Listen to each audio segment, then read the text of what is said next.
Bismillahirrahmanirrahim.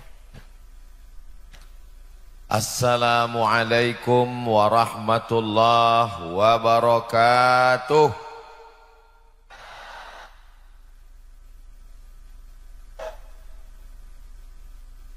Memang cantik batu manikam diberi seorang teman. Dari bunyi sambutan salam, sepertinya jamaah belum sarapan. Apa kabar Bapak Ibu semua? Saya alhamdulillahi rabbil alamin. Allahumma salli ala sayyidina Muhammad wa ala alihi wa sahbihi wa barik wa sallim. Laisa minna, tidak diakui sebagai umat kami, kata Nabi Muhammad sallallahu alaihi wasallam, man lam yarham saghirana, tidak sayang kepada anak-anak, walam ya'rif syarafa kabirina, tidak hormat kepada orang tua. Semua anak-anakku, adik-adik, para santri, mudah-mudahan selalu dijaga Allah istiqomah iman dan Islam. Para alim, para ulama kita, sahibul fadilah Raden Kiai Haji Hasbullah beserta seluruh keluarga besar Pondok Pesantren Darul Ulum Banyuanyar, para alim, para ulama, hadratul muhtaramin wal mukarramin yang tak dapat saya sebutkan satu persatu. Saya juga didampingi oleh Kiai Haji Dr. Ahmad Fauzi Tijani, pimpinan Pondok Pesantren Al-Amin Perenduan. Tak dapat saya sebutkan satu persatu, tidak menghormati rasa takzim dan hormat saya. Saya tidak sebutkan bukan karena saya tidak hormat, tapi karena saya tidak ingat. Insya Allah semua yang berhadir ini dimuliakan Allah Subhanahu wa ta'ala. Karramna bani Adam, kami muliakan anak cucu keturunan Adam. Dimuliakan bukan karena asal penciptaannya, karena dia dari tanah. Dimuliakan bukan karena kemana kembalinya, karena kembali ke tanah. Dimuliakan karena la ilaha illallah Muhammadur Rasulullah sallallahu alaihi wasallam. Saya diminta berbicara tentang peradaban. Biasanya judul kajian diminta tentang takwa, enggak kelihatan takwanya. Diminta tentang ikhlas, ikhlasnya tersembunyi dalam hati. Tapi hari ini diminta tentang peradaban, tertulis di sebelah kiri, peradaban.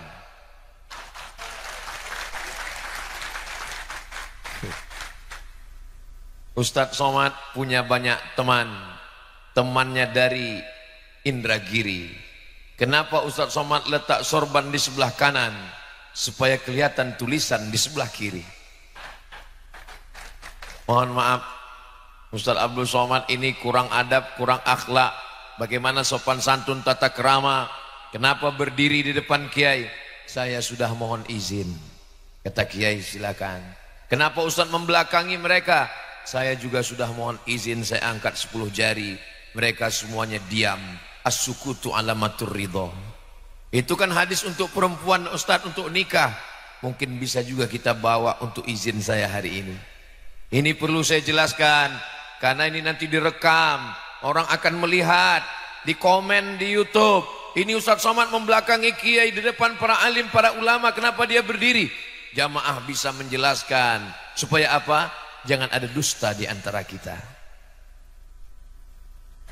Allahumma salli ala sayyidina Muhammad wa ala alihi wa sahbihi wa barik wa sallim. Tema kita, saya sebetulnya mau ngelihat foto saya di belakang. Merawat persatuan umat menuju perubahan dan peradaban bangsa yang maju.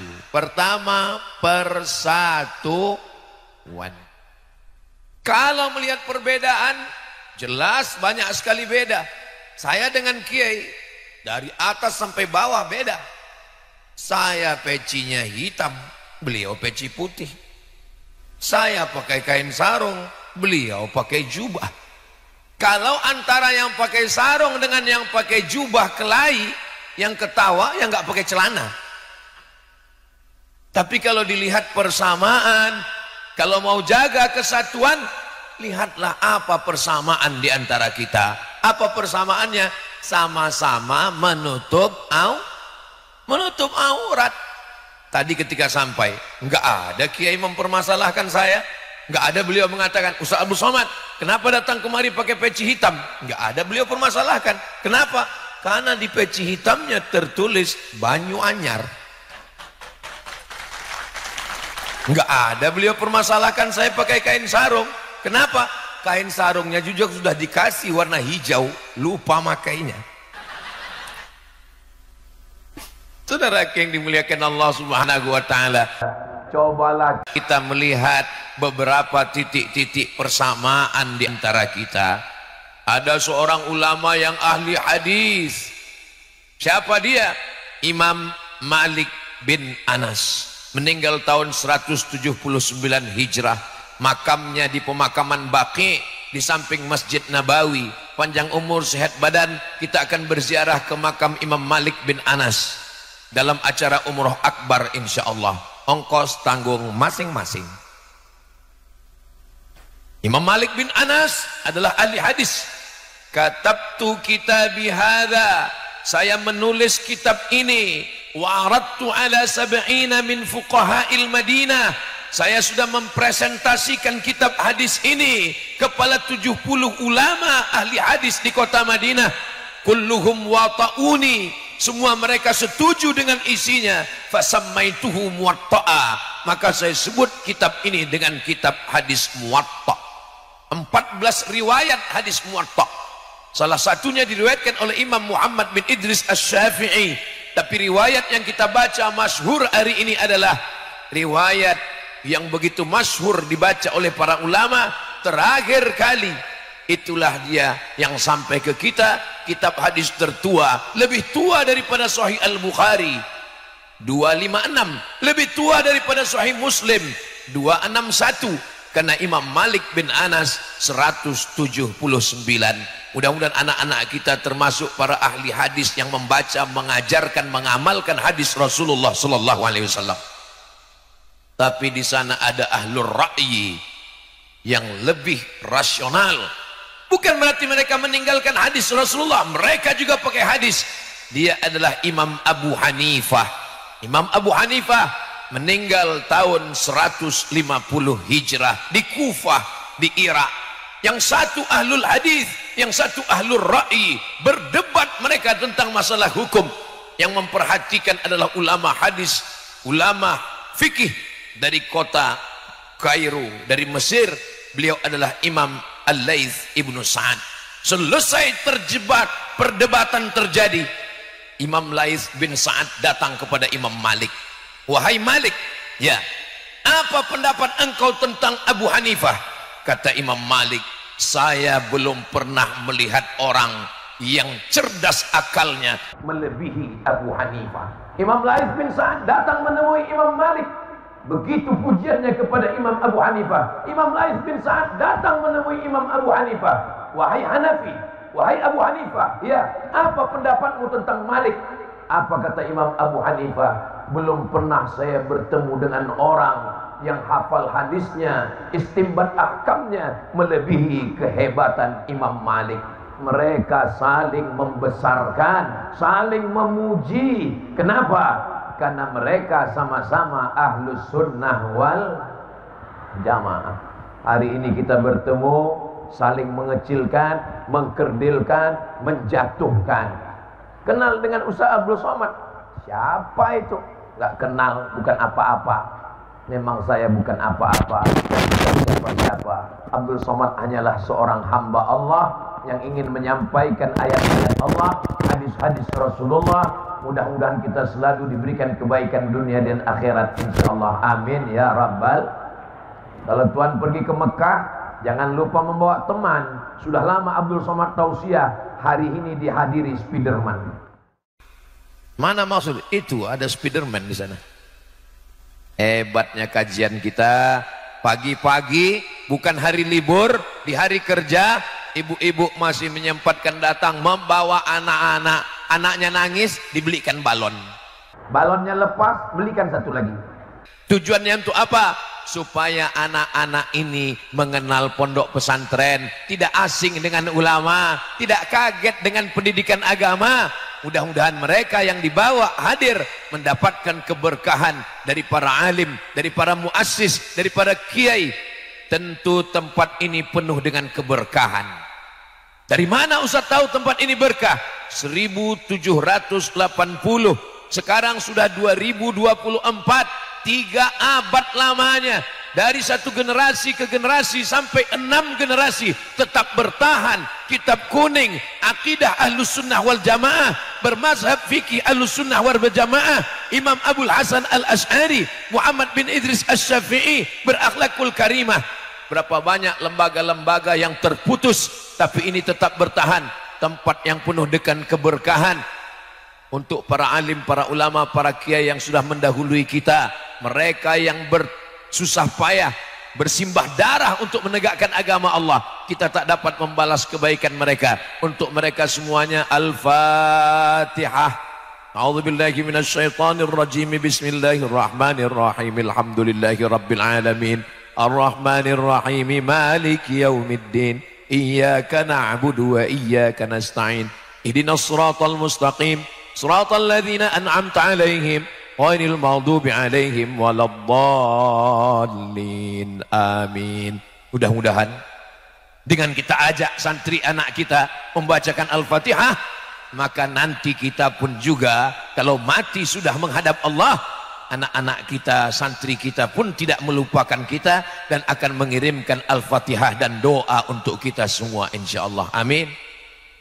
Anak-anak yang tadi melambaikan tangan, anak-anak yang mengambil foto dan gambar, fotonya mereka cetak, nanti sampai masanya anaknya, istrinya akan bertanya, ayah, ini foto ayah di mana? Ini foto di pondok pesantren Darul Ulum Banyuanyar. Waktu itu acara apa? Acara pengajian tabligh akbar. Siapa yang ceramah? Almarhum Abdul Somad. Semua tinggal kenangan. Pada akhirnya kehidupan manusia hanya tinggal sepotong kenangan, maka tinggalkanlah kenangan-kenangan yang baik untuk diingat. Adapun yang tidak baik, uzkuru mahasina mautakum. Orang-orang yang sudah meninggal, sebutlah kebaikan-kebaikannya. Mudah-mudahan yang kita tinggalkan semuanya kebaikan insyaallah. Adapun yang tidak baik dilupakan oleh sejarah. Amin ya rabbal alamin. Ibu, bapak yang merasa kurang sehat, pusing kepala, jangan cemas, ambulan sudah siap. Imam Ahmad bin Hambal, Imam Hambali, imam mazhab yang keempat, itu tidak meyakini subuh itu ada kunutnya. Maka Imam Ahmad bin Hambal tidak berkunut. Sedangkan Imam Muhammad bin Idris Asy-Syafi'i, Imam Syafi'i meyakini sholat subuh ada kunutnya. Disahihkan, dinyatakan oleh Imam An-Nawawi dalam kitab Al-Majmu' Syarah Muhadzab. Lalu kemudian datang seseorang bertanya kepada Imam Ahmad bin Hambal, wahai Imam Ahmad bin Hambal, ya, saya ikut mazhab kamu, saya subuh tidak pakai kunut. Ya, kata Imam Ahmad bin Hambal, bagaimana kalau saya berimam, saya jadi makmum, imam saya bermazhab Syafi'i yang subuhnya pakai kunut. Apa kata Imam Ahmad bin Hambal? Kalau imammu baca kunut, maka engkau aminkan imam, engkau katakan amin. Idza qanatal imamu faqanata. Kalau imam berkunut, maka makmum pun ikut mengatakan, ucapkan amin. Allahumma hdina fi man hadait, amin. Wa afina fi man afait, amin. Wa tawallana fi man tawallait, amin. Wa barik lana fi ma a'tait, amin. Wa qina bi rahmatika syarra ma qadait, amin. Hari ini ada orang yang mengaku mengikut mazhab Imam Ahmad bin Hambal, Imam Hambali, tapi saya pernah sholat di samping saya, imam baca kunut, dia diam. Allahumma hdina fi man hadait, enggak mau. Imam Ahmad bin Hambal berbeda dengan Imam Syafi'i. Tapi ketika Imam Ahmad bin Hambal sebagai murid, Imam Syafi'i sebagai guru, berteman, bersahabat, meninggal Imam Syafi'i. Disebutkan dalam kitab Manaqib Imam Asy-Syafi'i, apa kata Imam Ahmad bin Hambal? da'autu lisyafi'i fi salati, saya doakan Imam Syafi'i fi salati, dalam salat saya, bukan di luar salat, bukan setelah salat, fi salati, saya doakan Imam Syafi'i dalam salat saya, arba'ina sanah, 40 tahun. Saya tidak minta Bapak Ibu doakan saya 40 tahun, tidak 40 hari, tidak 4 sholat, satu sekali, satu pun jadilah. Dan doanya enggak usah banyak-banyak, satu saja. Doanya apa? Matikan Ustadz Somad dalam husnul khatimah. Dari bunyinya semangat sekali kelihatannya, semangat untuk mendoakan. Kira-kira kalau saya meninggal, Bapak Ibu mau mendoakan saya? Alhamdulillah. Ingat, al-wa'du dain, janji adalah hutang. Saudaraku yang dimuliakan Allah Subhanahu wa taala, walaupun kita berbeda, maka kita tetap ada persamaan-persamaan. Ini orang tidak seagama dengan kita. Wala ana abidum ma'abattum wala antum abiduna ma'abudu lakum dinukum. Jangan ajarkan orang Pulau Madura tentang persatuan. Saya dulu sebelum datang ke Pulau Madura menduga Pulau Madura ini mayoritasnya muslim, orangnya amat sangat fanatik tentang Islam. Ini pasti tempat ini tidak ada ibadah lain. Tapi begitu saya sampai ke Pulau Madura, tempat-tempat ibadah tetap ada, tidak dihancurkan. Dulu bayangan saya sebelum menyeberang ke Pulau Madura, bayangan saya tempat ibadah yang bukan Islam itu sudah hancur semua, kena celurit. Tapi ternyata tidak ada yang terganggu. Wa ma arsalnaka illa rahmatan lil alamin. Kalaupun mereka mengajak kepada Islam, ud'u ila sabili rabbik, ajak mereka ke jalan Allah. Dengan apa? Bil hikmah. Dengan apa? Wal mau'izatil hasanah. Kalaupun mesti berdebat, wajadilhum, debatlah. Tapi debatnya dengan cara yang santun. Billati hiya ahsan. Karena akhir ayat itu ditutup, inna rabbaka huwa a'lamu biman dhalla an sabilih wa huwa a'lamu bil muhtadin. Krisis kita sekarang adalah krisis persatuan. Kira-kira yang saya sampaikan betul atau enggak betul? Dari bunyinya seperti enggak yakin. Persatuan kita sedang tercabik-cabik. Kenapa kita tidak bisa bersatu? Karena kita tidak kenal. Tak kenal maka tak sayang, tak sayang maka tak ngutang. Maka kita mesti kenal dulu. Saya tahu ini jamaah banyak yang sudah kenal dengan Ustaz Abdul Somad walaupun tidak pernah bertemu. Kami tahu Ustaz Somad sudah lama kenal. Kenalnya di mana? Di channel Ustaz Abdul Somad. Ustaz Abdul Somad official. Subscribe, like, share, and comment. Hari ini kami cuma mau ngelihat apakah Ustaz Somad yang kami kenal suaranya, kami tahu ceramahnya itu sama enggak wajahnya dengan yang di Baleho. Ternyata di Baleho lebih putih. Ada seorang kolumnis koran Ahram di Kairo, Mesir, namanya Anis Mansur.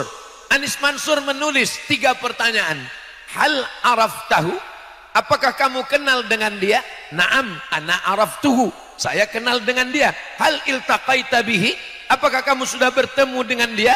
Lam altaqi bihi, idzan lam araf, idzan lam ta'rifu. Saya belum pernah ketemu. Kalau belum pernah ketemu berarti kamu belum kenal. Kita sudah ketemu atau belum? Sudah di alam gaib. Baru hari ini di alam nyata. Hal araftahu? Hal apakah kamu kenal dengan dia? Naam, araftuhu, saya kenal dengan dia. Apakah kamu pernah berjalan sama dengan dia? Belum. Kamu belum kenal dengan orang kalau kamu belum pernah satu perjalanan dengan dia. Ustaz Somad kenal dengan Kiai Haji Ahmad Fauzi Tijani. Pernah seperjalanan dengan dia. Ya. Setiap saya datang ke Pulau Madura, 4 hari saya datang. Hari Jumat, hari Sabtu, hari Ahad, hari Senin. Ini tausiah saya yang terakhir. Kalau gitu habis ini Ustaz mati. Habis ini langsung ke airport. Selama 4 hari perjalanan ini, saya melihat bagaimana beliau makan, bagaimana beliau minum, bagaimana beliau sholat, bagaimana beliau lelah, bagaimana beliau mengantuk, bagaimana beliau letih, dan bagaimana beliau saat kehilangan sendal. Banyak orang yang ketika kita bertemu orangnya ta'zim, orangnya tawadhu, orangnya sabar, tapi begitu sendalnya hilang ngamuk. Tapi Kiai Ahmad Fauzi Tijani begitu dikatakan sendalnya hilang, dia beliau tenang. Kenapa? Mungkin beliau merasa bahwa sendal itu sudah masuk surga duluan. Seperti sendalnya Bilal bin Rabah. Apa kata Nabi SAW? Ta'al ya Bilal, sini sebentar Bilal. Ada apa ya Rasulullah? Sami'tu dafan alaika baina yadayya fil jannah. Saya mendengar suara gesekan sendalmu di surga. Sehebat-hebatnya Abdul Somad. Kok hebat? Abdul Somad statusmu STJ, status tak jelas. Tapi Bilal bin Rabah, walaupun dia berkulit hitam, walaupun dia budak hamba sahaya, sendalnya lebih dulu masuk surga daripada engkau Abdul Somad. Apa pembahasan kita tadi? Kok ke sendal perginya? Saudara yang dimuliakan Allah Subhanahu wa taala, maka kita saling mengenal, bersilaturahim. Mungkin orang yang belum pernah ketemu dengan Ustaz Somad hanya nonton videonya saja. Apa kata mereka? Ustaz Somad itu orangnya keras, Ustaz Somad itu orangnya kasar, ngomongnya melambung. Ustaz Somad itu bukan keras, suaranya yang nyaring. Suaranya pun nggak terlalu nyaring, tapi karena sound systemnya mantap. Saudara yang dimuliakan Allah Subhanahu wa taala, saya menduga hari Jumat, hari Sabtu, hari Ahad, hari Senin, hari terakhir, tausiah terakhir, saya menduga di tausiah terakhir ini saya sudah tidak bisa lagi bersuara menggelegar. Saya mau bicara yang santai-santai saja. Jamaah sekalian, mari kita menjaga peradaban, mari kita jaga persatuan. Tapi rupanya ketika bertemu dengan jamaah yang bersemangat, kita pun jadi juga ikut bersemangat. Kenapa suara Ustadz masih menggelegar? Kenapa suara Ustadz masih nyaring? Banyak alasan. Pertama, peci baru. Yang kedua, baju baru. Yang ketiga, tadi dikasih kiai makanan. Penuh meja itu. Pangkingkan penuhnya, bingung saya mau makan apa. Saya cari makanan yang tidak terlalu lama mengunyahnya, pakai kuah. Kanan kiri, gul. Masya Allah, tabarakallah. Man ahsana ilaikum, siapa yang berbuat baik kepada kamu, fakafi'uhu, balaslah. Fa illam tajidu, kalau kamu belum mampu membalasnya, fad'u lahu, doakanlah. Semoga kiai panjang umur, murah rezeki. Semoga pondok ini terus dari generasi ke generasi tetap dijaga Allah sampai hari kiamat. Ini menjadi bentengnya Pulau Madura, bentengnya Ahlus Sunnah wal Jamaah. Persatuan. Umat Islam ini bukan lemah. Kenapa kita bisa dijajah Belanda? Kenapa kita bisa dijajah Jepang? Jepang tidak kuat, Belanda tidak hebat. Coba perhatikan peta Eropa.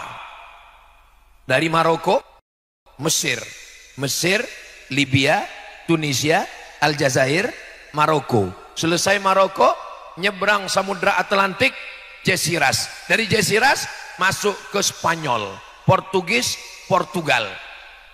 Ustadz, Portugis dengan Portugal dua negara, satu negara. Apa bedanya? Portugis orangnya, Portugal negaranya. Portugal itu nama negara, bukan persatuan orang tua gatal. Portugal negaranya, Portugis orangnya. Negaranya kecil-kecil. Spanyol, Portugis, Portugal, Perancis, Jerman, Inggris, ada pulaunya dikit. Belanda kecil sebesar upil. Tapi kenapa bisa menjajah kita? Bukan karena mereka kuat, bukan karena mereka hebat, tapi kenapa? Karena kita mau diadu domba.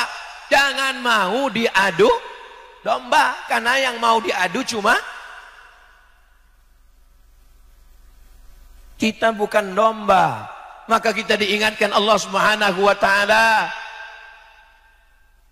khalaqakum min nafsin wahidatin wa khalaqa minha zawjaha wa batha minhuma rijalan katsiran wa nisaa. Diciptakan Allah dari Adam dan Hawa. Cuman satu manusia, Adam, dan Hawa diciptakan dari tulang rusuknya. Setelah itu kita pun bertebaran di atas muka bumi Allah Subhanahu wa taala. Ustaz Somad dari Pulau Sumatera, jauh di sana. Dari Pulau Sumatera naik pesawat dari Pekanbaru ke Pulau Jawa, Cengkareng, Jakarta. Dari Jakarta naik pesawat lagi ke Surabaya. 2,5 jam baru sampai. Kalau naik kapal laut berapa lama? Tapi orang Pulau Madura tidak pernah mempermasalahkan Abdul Somad. Jangan datang Abdul Somad, kamu orang Sumatera. Enggak. Jangan datang Abdul Somad, kamu orang Melayu. Bukan. Mereka melihat persamaan. Abdul Somad sama-sama Negara Kesatuan Republik Indonesia. Abdul Somad sama-sama La ilaha illallah Muhammadun sallallahu alaihi wasallam. Ketika umat ini diadu domba, berpecah belah, akhirnya ulama-ulama lah yang menyatukan kita. Dulu orang selalu mengatakan negara ini negara demokrasi. Betul, tidak salah. Yang menyatukan kita adalah pahlawan-pahlawan nasional. Betul. Tapi baca sejarah, siapa yang pertama menyatukan kita? Yang terpecah belah dengan mazhab fikihnya, dengan mazhab akidahnya, dengan suku-sukunya. Kita bersatu 1912, 1905, 1926, 1928, jauh sebelum Sumpah Pemuda. 1905 Sarekat Islam yang terdiri dari orang-orang yang bersama dalam satu akidah, dalam satu ibadah, dalam satu Allah. Tuhannya satu, qul huwallahu ahad, nabinya satu, Muhammadur Rasulullah, kiblatnya satu, fawalli wajhaka syatral masjidil. Berbangsa satu, bangsa Indonesia. Bertanah air satu, tanah air Indonesia. Berbahasa satu, bahasa Indonesia. Itu 1928 guys. 1905 Sarekat Islam. 1912 Kiai Haji Ahmad Dahlan Muhammadiyah. 1926 Nahdlatul Ulama Mbah Hasyim Asy'ari. 1928 Persatuan Tarbiyah Islamiyah Syekh Sulaiman Ar-Rasuli di Bukit Tinggi, murid dari Syekh Ahmad Khatib Minangkabau. 1928 saudara-saudara kita yang satu bangsa satu tanah air barulah menyatakan Sumpah Pemuda. 1930 Al-Jam'iyatul Wasliyah, wasal menyambungkan, wasal menghubungkan. Karena terpecah belahnya umat, maka para ulama berkumpul di Medan Sumatera Utara meminta fatwa kepada Syekh Muhammad Yunus. Wahai Syekh Muhammad Yunus, apa yang layak untuk mempersatukan kita? Kita sudah tercabik-cabik, kita terpecah belah. Satukan, menyatukan dalam bingkai persatuan Al-Jam'iyatul Wasliyah. Semuanya ini dipersatukan oleh para ulama. Jadi kalau ada hari ini yang dikatakan ulama tapi malah memperpecah belah kita, maka sesungguhnya mari kita kembali kepada tuntunan Al-Quran dan sunnah Rasulullah sallallahu alaihi wasallam. Tapi nggak bisa sekedar tablik akbar, nggak selesai masalah ini dengan ceramah, dengan khutbah. Solusinya adalah kembali ke pondok pesantren. Saya tausiah di masjid, saya lihat ada bapak-bapak pakai cincin emas. Terus saya tanya, itu cincin bapak emas? Iya Pak Ustadz. Kenapa bapak pakai cincin emas? Karena Allah menyuruh dalam Al-Quran. Hah? Lama saya mikir, berarti piknik saya kurang jauh ini. Mazhab apa ini ya? Kalau boleh tahu Pak ayatnya? Khudhu zinatakum inda kulli masjid. Khudhu, ambillah, pakailah, zinatakum, perhiasan kamu, inda kulli masjid. Kalau kamu mau ke masjid, pakailah perhiasan. Inilah perhiasan yang paling bagus. Lama saya terdiam. Ini lama-lama orang yang waras ragu dengan kewarasannya. Ada sahabat kita, dia pergi ke rumah sakit jiwa. Begitu masuk pintu gerbang, ketemu orang gila. Orang gila di pintu gerbang itu nanya, sudah lama gila?